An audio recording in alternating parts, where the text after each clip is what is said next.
ಸ್ನೇಹಿತರೆ ಎಲ್ಲರಿಗೂ ನಮಸ್ಕಾರ. Welcome to our YouTube channel. ಮನಸ್ಸು ಮಲ್ಲಿಗೆ ಮುಂದುವರೆದ ಭಾಗ. ಕುಮು, ಜಯಂತಿ ಈ ರೀತಿ ವ್ಯಂಗ್ಯವಾಗಿ ಮಾತನಾಡಿದ್ಲು ಅಂತ ನಿನಗೆ ಬೇಜಾರು ಆಯ್ತೇನೋ? ಅವಳನ್ನೇ ನೋಡುತ್ತಾ ಕುರ್ಚಿಯಲ್ಲಿ ಕುಳಿತ ಶಾಮು ಆಕೆಯನ್ನು ಈ ರೀತಿಯಾಗಿ ಪ್ರಶ್ನಿಸಿದ. ಅವನಿಗೂ ನನಗೂ ಯಾವ ಸಂಬಂಧ ಹೇಳು ಶಾಮು? ಅವಳ ಮಾತಿಗೆ ನಾನೇಕೆ ತಲೆ ಕೆಡಿಸಿಕೊಳ್ಳಲಿ? ಹಾದಿಯಲ್ಲಿ ಹೋಗೋರಿಗೆಲ್ಲ ಜಾಸ್ತಿ ತಲೆ ಕೆಡಿಸಿಕೊಳ್ಳಬಾರದು, ಅದರಿಂದ ನಮಗೆ ತೊಂದರೆ ಎಂದಳು. ಕುಮು ಕಿಟಕಿಯ ಬಳಿ ನಿಂತು ಗಗನದತ್ತ ನೋಡುತ್ತಾ ಹೇಳಿದಳು. ಸಂಜೆಯ ಮಬ್ಬಾದ ಬೆಳಕಿನಲ್ಲಿ ಅವಳ ಚೆಲುವು ಇಮ್ಮಡಿಯಾಗಿತ್ತು. ಶೀಲಾಳ ತೋಳಿಲ್ಲದ ರವಿಕೆ ತುಸು ದೊಡ್ಡದು ಎನಿಸಿದರೂ ಅವಳ ಮೈಮಾಟದ ಆಕರ್ಷಣೆಯಿಂದಾಗಿ ಎಲ್ಲರ ಗಮನ ಸೆಳೆಯುವಂತಿತ್ತು. ಜಯಂತಿಯ ರೂಪಕ್ಕೂ ಅವಳ ರೂಪಕ್ಕೂ ಹೋಲಿಸುವ ಹಾಗೆಯೇ ಇಲ್ಲ. ಜಯಂತಿಯ ರೂಪದ ಮುಂದೆ ಇವಳದ್ದೇನೂ ಅಲ್ಲವೇ ಅಲ್ಲ. ಆದರೂ ಸಹ ಕುಮುವನ್ನು ಪ್ರತ್ಯೇಕವಾಗಿ ಒಬ್ಬಳನ್ನೇ ನೋಡಿದಾಗ ಅಬ್ಬಾ, ಎಂತಹ ಸೌಂದರ್ಯ ಅವಳದ್ದು ಎಂದು ಕಣ್ತುಂಬುವಂತಿತ್ತು. ಕುಮು ಗೋಡೆಗಳ ಮೇಲೆ ಇದ್ದ ಭಾವಚಿತ್ರಗಳತ್ತ ಮುಖ ಹೊರಳಿಸಿದಳು. ಮತ್ತೆ ಅವಳ ಯೋಚನೆ ಎತ್ತಲೋ ಹರಿಯುತ್ತಾ ಸಾಗಿತ್ತು. ಕೈಯಲ್ಲಿ ಬಂದೂಕು ಹಿಡಿದು ಪಕ್ಕದಲ್ಲಿ ಸತ್ತ ಹುಲಿಯೊಂದನ್ನು ನಿಲ್ಲಿಸಿಕೊಂಡು ನಿಂತ ವ್ಯಕ್ತಿಯೊಂದರ ಚಿತ್ರವೇ ಅವಳ ಗಮನ ಸೆಳೆದದ್ದು.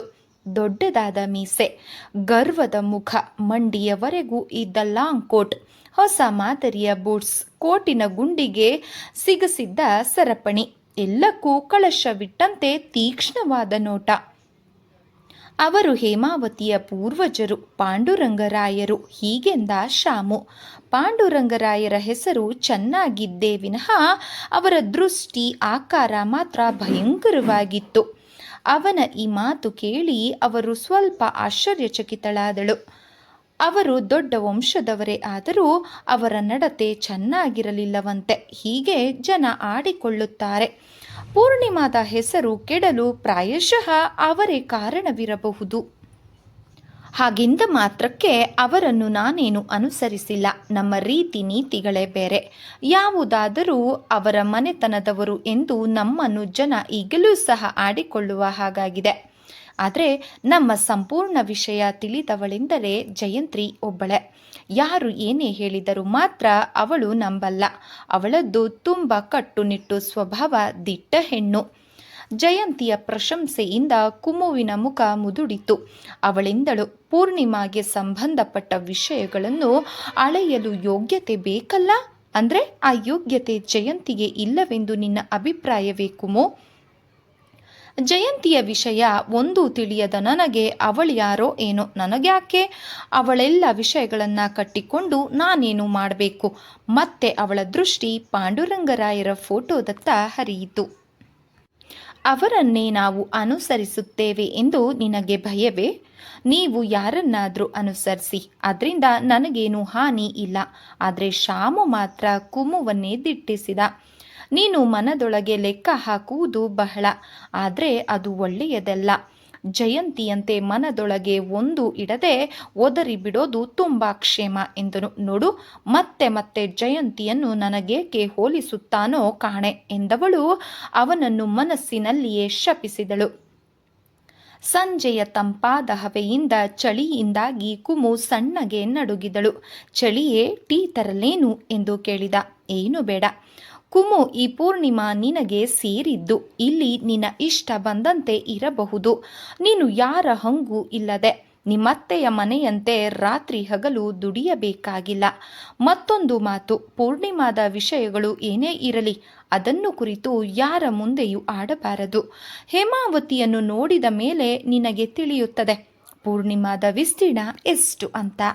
ಸರಿ ಹೋಯ್ತು, ಅದನ್ನೆಲ್ಲ ತಿಳ್ಕೊಂಡು ನಾನೇನು ಮಾಡಬೇಕಾಗಿದೆ? ನನಗೆ ಸಾಧ್ಯವಾದಷ್ಟು ಬೇಗ ಇಲ್ಲಿಂದ ಹೊರಟು ಹೋಗಬೇಕಾಗಿದೆ ಎಂದು ಪ್ಲಾನ್ ಮಾಡ್ತಾ ಇದ್ದೀನಿ. ಆ ಕೆಟ್ಟ ಯೋಚನೆಗಳನ್ನು ಬಿಟ್ಟು ಬಿಡು ದಯವಿಟ್ಟು ಕುಮು ಎಂದನು. ನೀನು ಇಲ್ಲಿಗೆ ಬಂದು ಸೇರಿಕೊಂಡ ನಂತರ ಇಲ್ಲಿಂದ ಹೋಗುವ ಮಾತೆ ಹಿಂದೆ ತೆಗೆಯಬೇಕು ಅಂದರೆ ನಿಮ್ಮ ಮಾತಿನರ್ಥ? ಇಲ್ಲಿಂದ ನನಗೆ ಬಿಡುಗಡೆ ಇಲ್ಲವೇ? ಇಲ್ಲದೇ ಏನು, ಆದರೆ ನಾನು ಮನಸ್ಸು ಮಾಡಿದರೆ ಮಾತ್ರ. ನಿನ್ನ ಜವಾಬ್ದಾರಿಯನ್ನು ತೆಗೆದುಕೊಂಡ ಮೇಲೆ ಅದು ನನಗೆ ಸೇರಿದ್ದು. ಕಳುಹಿಸುವುದಾದ್ರೂ ಎಲ್ಲಿಗೆ ಅವಳೆಂದಳು. ಕಳುಹಿಸಲ್ಲ ಅಂತಂದ್ರೆ ನಿಮ್ಮ ಮಾತಿಗೆ ಯಾರು ಕಾಯ್ತಾ ಇರ್ತಾರೆ? ಹೋಗೋ ಅಂತ ಮಾರ್ಗ ನನಗೂ ಗೊತ್ತಿದೆ ಎಂದಳು. ಸಿಗರೇಟನ್ನು ಹೊತ್ತಿಸಿದ ಶಾಮು, ಪೂರ್ಣಿಮಾದ ಸವಿಯನ್ನುಂಡ ಮೇಲೆ ನಿನಗೆ ಇಲ್ಲಿಂದ ಹೋಗುವುದಕ್ಕೆ ಮನಸ್ಸು ಬರೋಲ್ಲ ಕುಮು. ದಯವಿಟ್ಟು ಇದನ್ನು ಅರ್ಥ ಮಾಡಿಕೊ ಎಂದ. ಅವಳು ಕಿಟಕಿಯಿಂದ ಆಚೆ ನೋಡುತ್ತಾ ನಿಂತಳು. ಮತ್ತೆ ಹಾಗಿದ್ರೆ ಸರಿ, ನಾನಿನ್ನು ಹೊರಟೆ. ಎಸ್ಟೇಟಿನ ಹತ್ತಿರ ಹೋಗಿ ಬರುತ್ತೇನೆ. ನೀನು ಹೇಮಾವತಿಯನ್ನು ನೋಡಬೇಕಾದಲ್ಲಿ ನನ್ನ ಜೊತೆಗೆ ಬರಬಹುದು ಎಂದ. ಈಗ ಬೇಡ, ನೋಡಬೇಕಾದಂತಹ ಸಂದರ್ಭ ಬಂದಾಗ ನಾನೇ ಬರುತ್ತೇನೆ ಎಂದಳು. ತಕ್ಷಣ ಅವನು ಅಲ್ಲಿ ನಿಲ್ಲದೆ ಹೊರಟು ಹೋದ. ಅವಳು ಅವನು ಹೋದ ದಿಕ್ಕನ್ನೇ ನೋಡುತ್ತಾ ನಿಂತಳು. ಕುಮು ಪೂರ್ಣಿಮಾಗೆ ಬಂದು 1 ತಿಂಗಳ ಮೇಲಾಗಿದೆ. ಶೀಲಾಳಿಗೂ ಅವಳಿಗೂ ಒಂದು ರೀತಿಯ ಬಾಂಧವ್ಯ ಬೆಸೆದುಕೊಂಡಿದೆ. ಅವಳು ಕುಮುವನ್ನು ಕೇಳದೆ ಒಂದು ಕೆಲಸವನ್ನು ಮಾಡಲಾರಳು. ಆದರೂ ಜಯಂತಿಯನ್ನು ಬಿಟ್ಟು ಕೊಡಲು ಅವಳಿಗೆ ಇಚ್ಛೆ ಇಲ್ಲ. ಅಂದು ಬೆಳಗ್ಗೆ 6 ಗಂಟೆಗೆ ಕುಮು ಈಜುಕೊಳದತ್ತ ಹೊರಟಿದ್ದಳು. ಅದು ಚಂದಿಯೊಡನೆ. ಚಂದಿ ಅವಳಿಗೆಂದಳು, ಜಯಂತಿನ ನೋಡಿದ್ರಾ? ಭಲೆ ಒಯ್ಯಾರಿ ಅಲ್ವಾ? ಆದರೆ ನಿಮ್ಮ ಮುಂದೆ ಅವಳದ್ದೇನು ನಡೆಯೋಲ್ಲ ಅನ್ನಿ. ನಿಮಗೂ ಅವಳಿಗೂ ಬಹಳ ವ್ಯತ್ಯಾಸವಿದೆ ಎಂದಳು. ನಮ್ಮ ಸಾಹೇಬ್ರಿಗೂ ಅವಳನ್ನು ಕಂಡ್ರೆ ಅಷ್ಟಕ್ಕಷ್ಟೇ.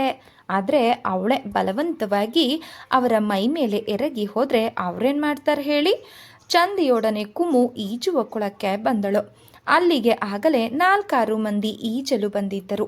ಈ ರಸ್ತೆಯಿಂದ ನೇರವಾಗಿ ಹೋದರೆ ದೊಡ್ಡ ಮರ ಒಂದು ಸಿಗುತ್ತೆ. ಅದರ ಕೆಳಗೆ ಶೀಲಮ್ಮ ಹಾಗೂ ಗೋಪಿನಾಥರಾಯರು ಸೇರುತ್ತಿದ್ದರು. ಆದರೆ ಈಗ ಆ ಮರದ ಕೆಳಗೆ ಹೋಗದಂತೆ ಕಬ್ಬಿಣದ ಮುಳ್ಳಿನ ಬೇಲಿ ಹಾಕಿಸಿದ್ದಾರೆ ನಮ್ಮ ಸಾಹೇಬ್ರು. ಚಂದಿ ವರದಿ ಒಪ್ಪಿಸುತ್ತಲೇ ನಡೆದಳು. ಕುಮು ಹೀಗೆಂದಳು, ತಂಗಿ ಸುಖವಾಗಿರಬೇಕೆಂದಾಸೆ ಅವರಿಗೆ ಇದ್ದಂತೆ ಕಂಡು ಬರುತ್ತಿಲ್ಲ. ಅವರು ಒಂದು ರೀತಿಯ ಮನುಷ್ಯರು. ತಾಯಿ ಶೀಲಮ್ಮ ಇನ್ನೂ ಮಗು ಅಂತ ತಿಳಿದುಕೊಂಡ್ಬಿಟ್ಟಿದ್ದಾರೆ. ಆದರೆ ಶೀಲಮ್ಮನಿಗೆ ವಯಸ್ಸು ಬಂದಿಲ್ಲವೇ? ಅವರಿಗೂ ಸುಖವಾಗಿ ಇರಬೇಕೆಂದು ಆಸೆ ಇಲ್ವೇ? ನೀವೇ ಹೇಳಿ. ಗೋಪಿನಾಥರಾಯರು ಅಂದರೆ ಪ್ರಾಣವನ್ನೇ ಕೊಡಲು ತಯಾರಾಗಿದ್ದರು. ಹೀಗಿರುವಾಗ ಅವರಿಬ್ಬರು ಭೇಟಿಯಾಗದಂತೆ ಮಾಡಿದ್ದಾಗ ಅವರ ಪರಿಸ್ಥಿತಿ ಏನು ಅಂತ ಹೇಳುತ್ತೀರಿ? ಶೀಲಮ್ಮ 1-2 ತಿಂಗಳುಗಳ ಕಾಲ ಊಟ ತಿಂಡಿಯನ್ನೇ ಬಿಟ್ಟಿದ್ದರು. ಮುದುಕ ನನ್ನ ತಂಗಿಗೆ ಮೋಸ ಮಾಡಿ ಮದುವೆ ಮಾಡಿಕೊಳ್ಳುತ್ತಾನಂತೆ ಎಂದು ಸಾಹೇಬರು ಗೋಪಿನಾಥರಾಯರ ಮೇಲೆ ರೇಗಿದರು. ಅವರು ಬಡವರು ಆದರೇನಂತೆ? ಅವರಿಗಿಂತ ದರ್ಪ ಮುಂಗೋಪ ಸರಿ, ಇವರಿಗಿಂತ ಬಿರುಸಾಗಿಯೇ ಉತ್ತರ ಕೊಟ್ಟರು. ಆವತ್ತಿನಿಂದ ಶೀಲಮ್ಮಂಗೆ ಇದು ಪಂಜರದಂತೆ ಆಗಿಬಿಟ್ಟಿದೆ. ಕುಮು ಈಗ ಈಜುವುದನ್ನು ಸುಮಾರಾಗಿ ಕಲಿತಿದ್ದಳು. ಚಂದಿಯ ಸಹಾಯವಿಲ್ಲದೆ ಈಜು ಬಲ್ಲಳಾಗಿದ್ದಳು. ಅವಳಿಗೆ ಈಜುವುದೆಂದರೆ ಬಲು ಮೋಜು. ತಂಪಾದ ನೀರಿನಲ್ಲಿ ಸುಖಿಸುತ್ತಿದ್ದಳು. ಇಹವನ್ನೇ ಮರೆತು. ಪಾಂಡುರಂಗರಾಯರಿಗೆ ಎಷ್ಟು ಮಂದಿ ಮಕ್ಕಳು ಚಂದಿ? ಯಾಕೆ? ಅವರು ನಿಮಗೆ ಗೊತ್ತೇನು? ಗೊತ್ತಿಲ್ಲ ಚಂದಿ, ಆದರೆ ಅವ್ರ ಭಾವಚಿತ್ರ ನೋಡಿದೆ, ಹಾಗಾಗಿ ಕೇಳಿದೆ ಅಷ್ಟೆ. ಅಯ್ಯೋ ಅಮ್ಮ, ಅವ್ರಿಗೂ ಒಬ್ಬನೇ ಮಗ ಅಂತೆ. ಆದರೆ ಅವರಂತೂ ತುಂಬ ಕೆಟ್ಟವರಂತಾರಪ್ಪ. ಅದೇನು ಹೇಳ್ತೀರಾ? ಕುಡಿತ, ಜೂಜು, ಹೆಣ್ಣು ಮಕ್ಕಳನ್ನು ಕೆಡಿಸುವುದು. ಅವರು ಕೆಟ್ಟು ಇವರ ಹತ್ತಿರ ಕಷ್ಟ ಸುಖ ಹೇಳಿಕೊಳ್ಳೋಕೆ ಬಂದ್ರಂತೂ ಮುಗಿತು. ಅಂಥವರಿಗೆ ಯಮಲೋಕವೇ ದಾರಿ. ಇದೇ ಅವರ ಚಾಳಿ ಆಗಿತ್ತು. ಅವರು ಸತ್ತ ಮೇಲೂ ಪೂರ್ಣಿಮಾದ ವ್ಯಾಮೋಹ ಬಿಡಲಾರದೆ ಪಿಶಾಚಿಯಾಗಿ ಓಡಾಡ್ತಾ ಇದ್ದಾರೆ ಅಂತ ಅವರಿವರ ಊಹೆಯಾಗಿದೆ ಎಂದಳು. ಅವರ ದೃಷ್ಟಿ ಸಾಹೇಬರ ಮೇಲೂ ಬಿದ್ದಿದೆ ಅಂತೆ. ಅದಕ್ಕೆ ರಂಗಪ್ಪ ಹೀಗಾಗಿರೋದು. ಮತ್ತೆ ನಮ್ಮ ಸಾಹೇಬ್ರು ಲಗ್ನವೇ ಆಗೋ ಹಾಗಿಲ್ಲ. ಶೀಲಮ್ಮ ಹೋಗಿ ಆ ವಯಸ್ಸಾದವರನ್ನು ಪ್ರೀತಿಸಿದಳು. ಅಂತೂ ಪೂರ್ಣಿಮಾದಲ್ಲಿ ಅವರ ಪ್ರೇತವಿದೆ ಅಂತ ಎಲ್ಲರ ನಂಬಿಕೆ. ಅವ್ರ ಕೋಣೆ ನೀವು ನೋಡಿದ್ದೀರೋ ಇಲ್ವೋ? ಅಬ್ಬಾ, ಬಹಳ ಭಯವಾಗುತ್ತೆ. ಯಾರು ಅದರಲ್ಲಿ ಕಾಲೇ ಇಡೋಲ್ಲ ಗೊತ್ತಾ ನಿಮಗೆ? ಮಹಡಿಯ ಮೇಲಿನ ಕೊನೆಯ ಕೋಣೆ ಅವರದ್ದಾಗಿತ್ತಂತೆ. ಬರೀ ಸತ್ತ ಪ್ರಾಣಿಗಳೇ. ಅಲ್ಲಿಯ ಹವಾನೆ ಒಂದು ರೀತಿಯ ಭಯಂಕರ. ಆ ಕೋಣೆಯನ್ನು ದಿನಕ್ಕೆ ಒಂದೇ ಬಾರಿ ಸಿದ್ಧ ಗುಡಿಸಿಕೊಂಡು ಬಂದುಬಿಡ್ತಾನೆ. ನಾವ್ಯಾರೂ ಸಹ ಇದುವರೆಗೂ ಆ ಕಡೆ ಸುಳಿದಿಲ್ಲ. ನಿಮ್ಮ ಸಾಹೇಬ್ರು ಅಲ್ಲಿಗೆ ಹೋಗ್ತಾರಾ? ಅವರು ಆಗಾಗ್ಗೆ ಹೋಗಿ ಬರ್ತಾರೆ. ಅವ್ರಿಗೂ ಒಂಥರಾನೇ ಭಯಾನೇ. ಅದರ ಕಿಟಕಿ ಬಾಗಿಲುಗಳನ್ನೆಲ್ಲ ತೆರೆದಿರೋಲ್ಲ, ಯಾವಾಗಲೂ ಮುಚ್ಚಿಸ್ತಾರೆ. ಏನೋ ಒಂದು ರೀತಿ ಗುಯ್ ಅಂತ ಶಬ್ದ ಬರುತ್ತೆ. ಮಹಡಿಯ ಕಡೆ ರೂಮ್ ಅಂದರೆ ಯಾವುದದು? ಅದೇ ನೀವಿದ್ದೀರಲ್ಲ, ಅದಕ್ಕೂ 3 ರೂಮಿಂದ ಆಚೆ. ಕುಮುಗೆ ಭಯವಾಯಿತು. ತನಗೆ ಆ ರೂಮು ಬಿಟ್ಟು ಕೊಡಬೇಕೆ ಶಾಮು? ರಾತ್ರಿ ಒಬ್ಬಳೇ ಬೇರೆ ಮಲಗೋದು. ಪಾಂಡುರಂಗರಾಯರ ಭೂತ ಬಂದು ಬಿಟ್ರೆ? ಅವಳ ಮುಖ ನೋಡಿ ಚಂದಿ ಎಂದಳು. ತಾಯಿ, ಹೆದರಿಕೆ ಆಯ್ತೇನೋ? ಭಯ ಪಡಬೇಡಿ, ನಿಮ್ಮ ರೂಮಿಗೂ ಅದಕ್ಕೂ ಬಹಳ ದೂರ ಇದೆ. ಅವಳು ಜೋರಾಗಿ ನಕ್ಕಳು. ಕುಮು ಬೆಪ್ಪಾಗಿ ಅವಳ ಮುಖವನ್ನು ವೀಕ್ಷಿಸಿದಳು. ತಾಯಿ, ನಿಮಗೆ ಬಹಳ ಭಯ. ಜಯಂತಿನ ನೋಡಿ, ಆ ಕೋಣೆಯೊಳಗೆ ಅರ್ಧ ರಾತ್ರಿಯಲ್ಲಿ ಒಬ್ಬರೇ ಹೋಗ್ತಾರೆ, ಬೇಕಿದ್ರೆ ಬಹಳ ಗುಂಡಿಗೆ ಅವ್ರದ್ದು, ನೀವೇ ನೋಡಿ ಎಂದಳು. ಜಯಂತಿಯನ್ನು ಯಾರಾದರೂ ಹೊಗಳಿದರೆ ಸಾಕು, ಅದನ್ನು ಕೇಳುವ ಸಹನೆ ಮಾತ್ರ ಅವಳಿಗೆ ಕಡಿಮೆ ಆಗುತ್ತಿತ್ತು. ಹೆಣ್ಣು ಮಕ್ಕಳಿಗೆ ಆ ರೀತಿಯ ಧೈರ್ಯ ಒಳ್ಳೆಯದಲ್ಲ ಅಲ್ವೇ ಚಂದಿ? ಅದು ಅವನಿಗೆ ಕೇಡು. ತಾಯಿ, ಅದನ್ನು ಯಾರು ಹೇಳುವವರು? ಈಗಿನ ಕಾಲದಲ್ಲಿ ಆ ರೀತಿ ಇರುವವ್ರಿಗೆ ಬೆಲೆ ಜಾಸ್ತಿ, ಗೊತ್ತಾ ನಿಮಗೆ? ಒಳ್ಳೆಯ ಹೆಸರು ಬೇರೆ. ಕುಮು ಈಜಾಟ ಮುಗಿಸಿದವಳು ಅವಳ ಒದ್ದೆಯಾದ ಈಜಿನ ಉಡುಪನ್ನು ಚಂದಿ ಹಿಂಡಿ ಕೊಳದ ಬಳಿ ಒದ್ದೆ ಬಟ್ಟೆಗಳನ್ನು ಒಣಗಿಸುವುದಕ್ಕೋಸ್ಕರ ಹಾಕಿದ್ದ ಪೈಪಿನ ಮೇಲೆ ಒಣ ಹಾಕಿದಳು. ತಾಯಿ, ಬೇಕಿದ್ರೆ ಆ ಕಟ್ಟೆಯ ಮೇಲೆ ಕೂತ್ಕೊಂಡು ತಲೆ ಕೂದಲನ್ನು ಒಣಗಿಸ್ಕೊಳ್ಳಿ, ನಾನು ಒಂದು ಬಾರಿ ಕೊಳದ ಆಚೆಯ ಬದಿಗೆ ಹೋಗಿ ಬರ್ತೀನಿ ಅಂದಳು. ಆದರೆ ಯಾಕೆ ಎಂದು ಅವಳನ್ನು ಕೇಳಲಿಲ್ಲ ಕುಮು. ಚಂದಿ ಮೆಲ್ಲನೆ ಹೊರಟಳು. ಕುಮುಗೆ ಅಲ್ಲಿ ಒಬ್ಬಳೇ ಇರಲು ಬೇಸರವಾದಾಗ ಅವಳು ಆ ಸ್ಥಳದಿಂದ ಕದಲಲು ಪ್ರಯತ್ನಿಸುತ್ತಿದ್ದಂತೆಯೇ ಅಲ್ಲಿಗೆ ಬಂದ ಆಳು ಸಿದ್ಧ ಅವಳಿಗೆಂದ. ತಾಯಿ, ನಿಮ್ಮನ್ನ ನೋಡೋದಕ್ಕೆ ಕಬ್ಬಿಣದ ಬೇಲಿಯ ಆಚೆಗೆ ಗೋಪಿನಾಥರು ಕಾಯ್ತಾ ಇದ್ದಾರೆ. ಗೋಪಿನಾಥರಾಯರು ಶೀಲಾಳನ್ನು ಲಗ್ನ ಮಾಡಿಕೊಳ್ಳುತ್ತೇನೆ ಅಂತ ಬಂದವರು. ಅವರಿಗೆ ನನ್ನ ಬಳಿ ಏನು ಕೆಲಸ ಎಂದು ತನ್ನಲ್ಲೇ ಅಂದುಕೊಂಡು, ಇರಲಿ ನೋಡಿ ಬರೋಣ ಎಂಬ ಕುತೂಹಲದಿಂದ ನಡೆದಳು. ಅವಳು ತುಂಬ ಧೈರ್ಯದಿಂದ ಅವನ ಹಿಂದೆಯೇ ಹೊರಟಳು. ತಾಯಿ, ನೀವು ಅವರನ್ನು ಭೇಟಿಯಾಗಿ, ಆದರೆ ಭೇಟಿ ಮಾಡಿದ ವಿಷಯ ಮಾತ್ರ ಯಾರಿಗೂ ಹೇಳಬೇಡಿ. ದಯವಿಟ್ಟು ಸಾಹೇಬ್ರ ಕಿವಿಗೆ ಬಿದ್ದರೆ ಅಭಾಸವಾಗುತ್ತದೆ ಎಂದನು. ಸರಿ ನಡಿ, ನಿನಗಿಂತ ನನಗೆ ಸ್ವಲ್ಪ ಹೆಚ್ಚಿಗೆ ಬುದ್ಧಿ ಇದೆ ಎಂದಳು ಕುಮು. ಅವಳು ಕಬ್ಬಿಣದ ಬೇಲಿಯ ಸಮೀಪಕ್ಕೆ ಬಂದಾಗ ಗೋಪಿನಾಥ ಅಲ್ಲಿ ನಿಂತಿದ್ದ. ಕುಮು ಕಬ್ಬಿಣದ ಬೇಲಿಗೆ ಇದ್ದ ಸಣ್ಣ ಗೇಟನ್ನು ತೆಗೆದುಕೊಂಡು ಅವನಿದ್ದ ಕಡೆಗೆ ಹೋದಳು. ನೀವು ಮಿಸ್ ಕುಮುದಿನಿ ಅಲ್ವೇ? ನನ್ನ ಊಹೆ ನಿಜವಷ್ಟೇ. ಅವನು ಕೈ ಮುಗಿದ. ಹೌದು ನಿಜ, ನಮಸ್ತೆ ಎಂದಳು. ನಾನು ನೀಲಗಿರಿಗೆ ಬಂದು ತಿಂಗಳ ಮೇಲಾಯಿತು. ಆಗಿನಿಂದ ನಿಮ್ಮ ವಿಷಯ ಏನೋ ಕೇಳಿದ್ದೆ, ಆದರೆ ಭೇಟಿ ಮಾಡುವ ಸುಯೋಗ ಮಾತ್ರ ಲಭಿಸಿರಲಿಲ್ಲ. ಆದ್ದರಿಂದಲೇ ಇವತ್ತು ನಾನೇ ಆ ಸುಯೋಗವನ್ನು ಕಲ್ಪಿಸಿಕೊಟ್ಟಿದ್ದೇನೆ. ನಿಮ್ಮನ್ನು ನೋಡುವಂತಹ ಕುತೂಹಲ ನನಗೂ ಇತ್ತು ಎಂದರು. ಕುಮು ಅವನನ್ನು ವೀಕ್ಷಿಸಿದಳು. ಕೆಂಪು ಮಿಶ್ರಿತ ಗೌರವರ್ಣ, ನೀಳ ನಾಸಿಕ, ಅಗಲವಾದ ಕಣ್ಣುಗಳು, ತಲೆ ಕೂದಲನ್ನು ಒಪ್ಪವಾಗಿ ಬಾಚಿರಲಿಲ್ಲ. ಅವನ ಕೂದಲು ಎಣ್ಣೆ ಬಾಚಣಿಗೆ ಕಾಣದೆ ಮಾಸಲಾಗಿತ್ತು, ಅಲ್ಲದೆ ಹಿಡಿತದಲ್ಲಿರದೆ ದಿಕ್ಕಾಪಾಲಾಗಿ ಹರಡಿತ್ತು. ಬಿಳಿಯ ಪೈಜಾಮ, ಬಿಳಿಯ ಜುಬ್ಬ, ಕಾಲಲ್ಲಿ ಚಪ್ಪಲಿ, ಎಡಗೈಗೆ ಕರಿ ಚರ್ಮದ ಪಟ್ಟಿ ಇರುವ ಗಡಿಯಾರ. ಅವನ ನೋಟದಲ್ಲಿ ವಿಶೇಷವಾದ ಮೋಡಿ ಇದ್ದು ನೋಡುವವರಿಗೆ ಅದೇನೋ ಆಕರ್ಷಣೆ ಎಂದು ಸಮಸ್ಯೆಯನ್ನು ತಂದು ಒಡ್ಡುವಂತಿತ್ತು. ನಾನು ಅಷ್ಟೇನು ಗಮನಾರ್ಹ ವ್ಯಕ್ತಿಯಲ್ಲದಿದ್ದರೂ ನನ್ನ ಬಗ್ಗೆ ಕುತೂಹಲ ಕೆರಳಿಸುವಂತಹ ವಿಷಯಗಳು ನಿಮ್ಮ ಕಿವಿಗೆ ಬಿದ್ದಿರಬಹುದು ಅಲ್ಲವೇ ಮಿಸ್ ಕುಮುದಿನಿ ಎಂದರು. ಹಾಗೇನಿಲ್ಲ, ನೀವು ಮಾಡಬಾರ್ದಂತಹ ಕೆಲಸವನ್ನೇನು ಮಾಡಲಿಲ್ಲ ಅಲ್ವಾ? ಅಂದಹಾಗೆ ಶೀಲನ್ನ ನೀವು ಮತ್ತೆ ಭೇಟಿ ಮಾಡಿ ಒಂದು ದಾರಿ ಮಾಡುವ ಯೋಚನೆಯೇ ನಿಮಗಿಲ್ಲವೇ ಎಂದಳು. ಆ ನನ್ನ ಆಸೆ ಎಂದೋ ಬತ್ತಿ ಹೋಯಿತು ಕುಮುದಿನಿ. ಅವಳಿಗೆ ನನ್ನ ಮೇಲೆ ಪ್ರೀತಿ ಇದೆ, ವಿಶ್ವಾಸವಿದೆ. ಆದರೆ ಆ ಅಣ್ಣನ ತಂಗಿ ಅಲ್ಲವೇ? ಮದ, ಅಹಂಕಾರ, ದೊಡ್ಡಸ್ತಿಕೆ ಎಲ್ಲ ಅಣ್ಣಂದರಿಗಿಂತ ಜಾಸ್ತಿ. ನಾನೇನು ಕಾಡಿಬೇಡಿ ಲಗ್ನವಾಗಬೇಕೆಂದಿಲ್ಲ.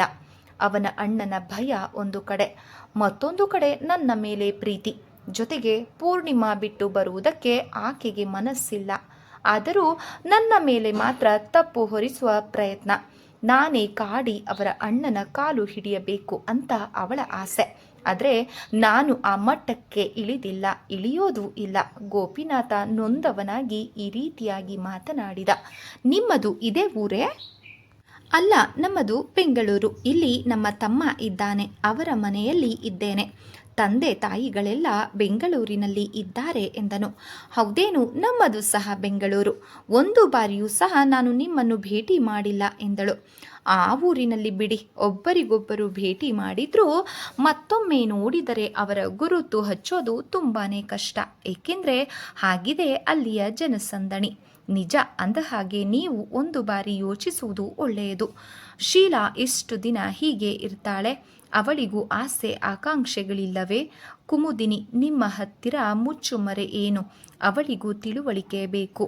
ಅವಳಿಗಾಗಿ ನಾನು ಸೋಲಬೇಕೆ? ನೀವೇ ಹೇಳಿ.